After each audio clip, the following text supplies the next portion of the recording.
Estaba vestido como un trapero, le quedaban apenas unas hilachas, descoloridas en el cráneo pelado y muy pocos dientes en la boca, y su lastimosa condición de bisabuelo ensopado lo había desprovisto de toda grandeza. Sus alas de gallinazo grande, sucias y medio desplumadas, estaban encalladas para siempre en el lodazal. Tanto lo observaron y con tanta atención, que Pelayo y Elisenda se sobrepusieron muy pronto del asombro y acabaron por encontrarlo familiar. Entonces se atrevieron a hablarle, y él les contestó en un dialecto incomprensible, pero con una buena voz de navegante. Fue así como pasaron por alto el inconveniente de las alas, y concluyeron con muy buen juicio que era un náufrago solitario de alguna nave extranjera abatida por el temporal. Sin embargo, llamaron para que lo viera una vecina que sabía todas las cosas de la vida y la muerte, y ella le bastó con una mirada para sacarlos del terror.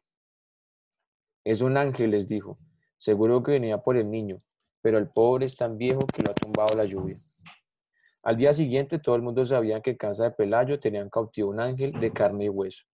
Contra el criterio de la vecina sabia, pero a quien los ángeles de estos tiempos eran sobrevivientes fugitivos de una conspiración celestial, no habían tenido corazón para matarlo a palos.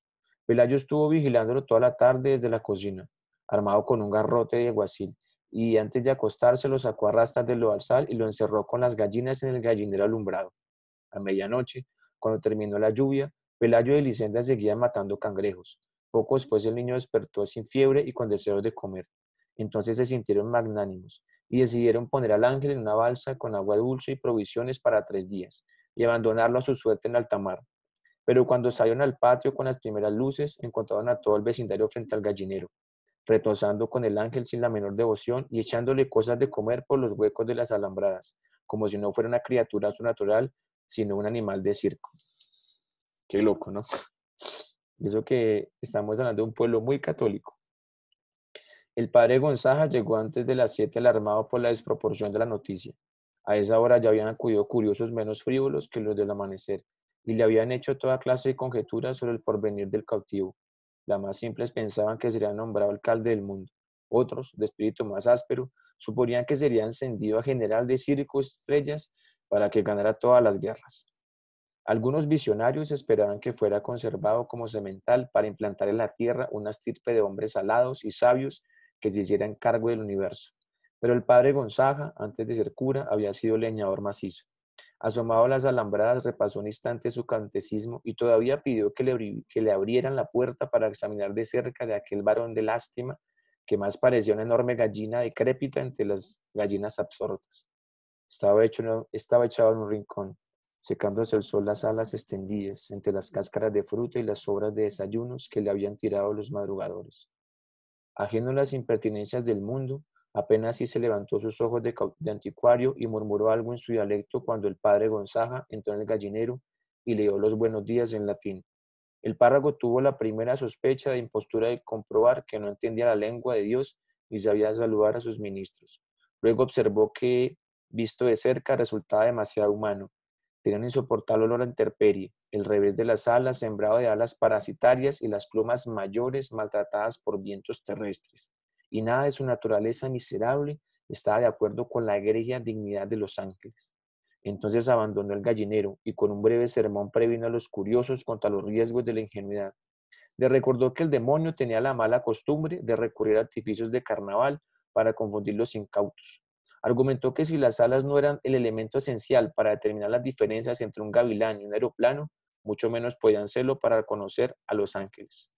Sin embargo, prometió escribir una carta a su obispo para que éste escribiera otro al sumo pontífice, de modo que el veredicto final viniera de los tribunales más altos.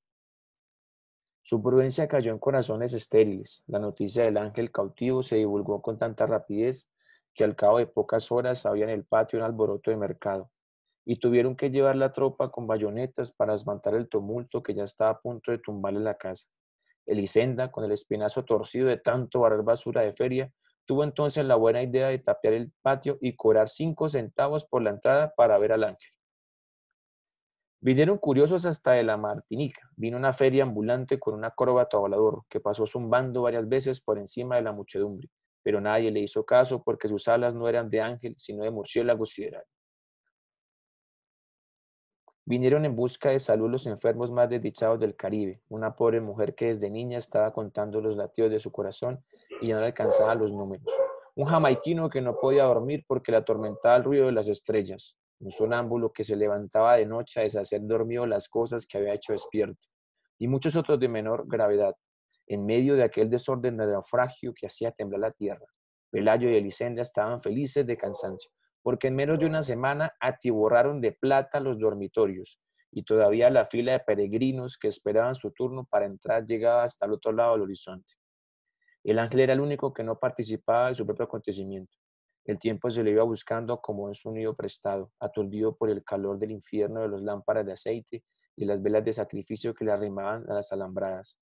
Al principio trataron de que comiera cristal de alcanfor, que de acuerdo con la sabiduría de la vecina sabia era el alimento específico de los ángeles.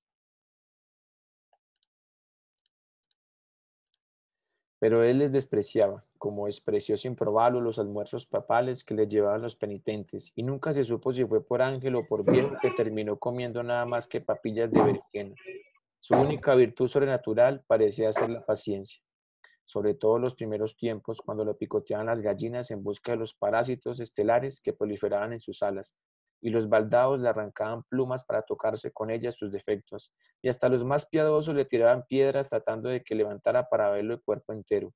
La única vez que consiguieron alterarlo fue cuando le abrazaron el costado con un hierro de marcar novillos, porque llevaba tantas horas de estar inmóvil que lo creyeron muerto. Despertó sobresaltado, despoticando la lengua hermética y con los ojos en lágrimas, y dio un par de aletazos que provocaron un remolino de estiércol de gallinero y polvo lunar, y un ventarrón de pánico que no parecía de este mundo. Aunque muchos creyeron que su reacción no había sido de rabia, sino de dolor, desde entonces se cuidaron de no molestarlo, porque la mayoría entendió que su pasividad no era la de un héroe en su uso de buen retiro, sino la de un cataclismo en reposo. El padre Gonzaga se enfrentó a la frivolidad de la muchedumbre con fórmulas de inspiración doméstica, mientras le llegaban en juicio terminante su naturaleza del cautivo. Pero el correo de Roma había perdido la noción de la urgencia. El tiempo se les iba a averiguar si el convicto tenía ombligo, si su dialecto tenía algo que ver con el armeo, si podía caber muchas veces en la punta de un alfiler o si no sería simplemente un noruego con alas. Aquellas cartas de parsinomía habrían ido y venido hasta el fin de los siglos, si un acontecimiento providencial no hubiera puesto término a los tribunales del párroco. Sucedió que por esos días, entre muchas otras atracciones de las ferias entrantes del Caribe, llevaron al pueblo el espectáculo triste de la mujer que se había convertido en araña por desobedecer a sus padres. La entrada para verla no solo costaba menos que la entrada para ver al ángel, sino que permitía hacerle toda clase de preguntas sobre su absurda condición y examinarla al derecho y al revés, de modo que nadie pusiera en duda la verdad del error. Era una tarántula espantosa del tamaño de un carnero y con la cabeza de una doncella triste. Pero lo más desgarrador no era su figura de disparate, sino la sincera aflicción con que contaba los pormenores de su desgracia. Siendo casi una niña, se había escapado de la casa de sus padres para ir a un baile, y cuando regresaba por el bosque después de haber bailado toda la noche sin permiso, un trueno pavoroso abrió el cielo en dos mitades, y por aquella grieta salió el relámpago de azufre que la convirtió en araña. Su único alimento eran las bolitas de carne molida que las almas caritativas quisieran echarle en la boca. Semejante espectáculo, cargado de tanta verdad humana y de tanta temible escarmiento, tenía que derrotar sin proponérselo al de un ángel despectivo que apenas si se dignaba mirar a los mortales. Además, los escasos milagros que se le atribuían al ángel revelaban un cierto desorden mental, como el del ciego que no recobró la visión, pero le salieron 3 dientes nuevos, y el paralítico que no pudo andar, pero estuvo a punto de ganarse la lotería, y el leproso a quien le nacieron girasoles en las heridas. Aquellos milagros de consolación que más bien parecían entretenimientos de burla, habían quebrantado ya la reputación del ángel cuando la mujer convertida en araña terminó de aniquilarla. Fue así como el padre Gonzaga se curó para siempre del insomnio, y el patio de Pelayo volvió a quedar tan solitario como en los tiempos en que llovió 3 días y los cangrejos caminaban por los dormitorios. Los dueños de la casa no tuvieron nada que lamentar. En el dinero recaudado construyeron una mansión de 2 plantas con balcones y jardines, con sardineles muy altos para que no se metieran los cangrejos del invierno, y con barras de hierro en las ventanas para que no se metieran los ángeles. Pelayo estableció además un criadero de conejos muy cerca al pueblo y renunció para siempre a su mal empleo de alguacil. Y Elisenda se compró unas zapatillas satinadas de tacones altos y muchos vestidos de seda tornasol, de los que usaban las señoras más codiciadas de los domingos de aquellos tiempos. El gallinero fue lo único que no mereció atención. Si alguna vez lo lavaron con creolina y quemaron las lágrimas de mirra en su interior, no fue por hacerle honor al ángel, sino por conjurar la pestilencia del molar que ya andaba como fantasma por todas partes y estaba volviendo vieja la casa nueva. Al principio, cuando el niño aprendió a caminar, se cuidaron de que no estuviera cerca del gallinero, pero luego se fueron olvidando el temor y acostumbrándose a la peste. Y antes de que el niño muera los dientes, se había metido a jugar dentro del gallinero, cuyas alambradas podridas se caían a pedazos. El ángel no fue menos displicente con él que con el resto de los mortales, pero soportaba las infamias más ingeniosas con una mocedumbre de perro y sin ilusiones. Ambos contrajeron la viruela al mismo tiempo.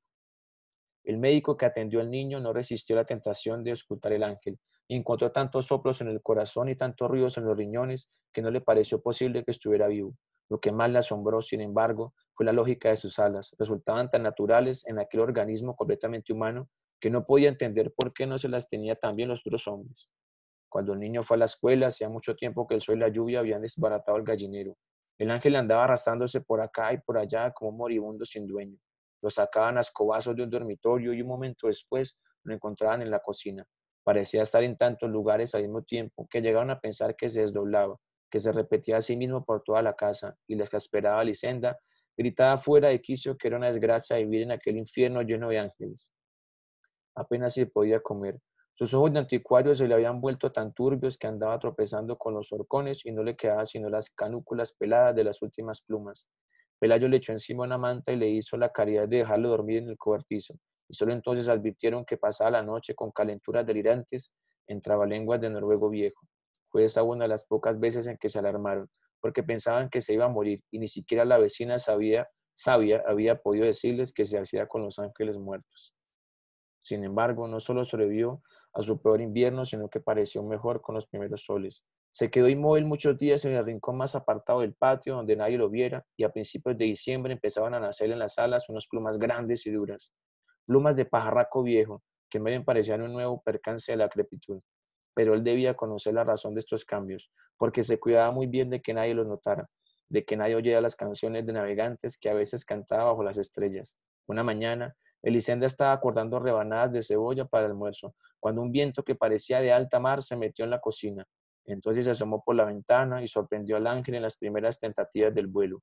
Eran tan torpes que abrió con las uñas un surco de arado en las hortalizas y estuvo a punto de desbaratar el cobertizo con aquellos aletazos indignos que resbalaban en la luz y no encontraban asiento en el aire. Pero logró ganar altura. Elisenda exhaló un suspiro de descanso, pero ella y por él, cuando lo vio pasar por encima de las últimas casas, sustentándose de cualquier modo con un azaroso aleteo de buitre.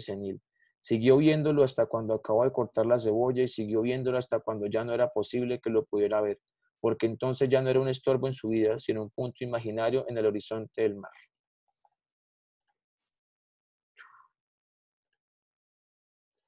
Eh, Antes de que vayan a responder lo que está en el Classroom, la historia del ángel es lo de menos. Lo brutal es la crítica que está por debajito de la historia, ¿vale? Eh, Cuando yo leí este cuento, ¿saben en quién pensé? Y eso que no soy creyente, en Jesús. Fue el primero en que yo pensé, en Jesús, que históricamente existió y que, pues como todos conocemos la historia, la muerte de Jesús por los creyentes fue una crueldad re brutal.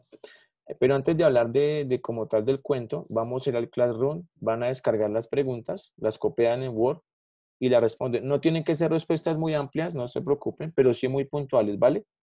Y de una vez le van dando a enviar. Entonces, por favor, vamos todos al Classroom y hacemos la actividad.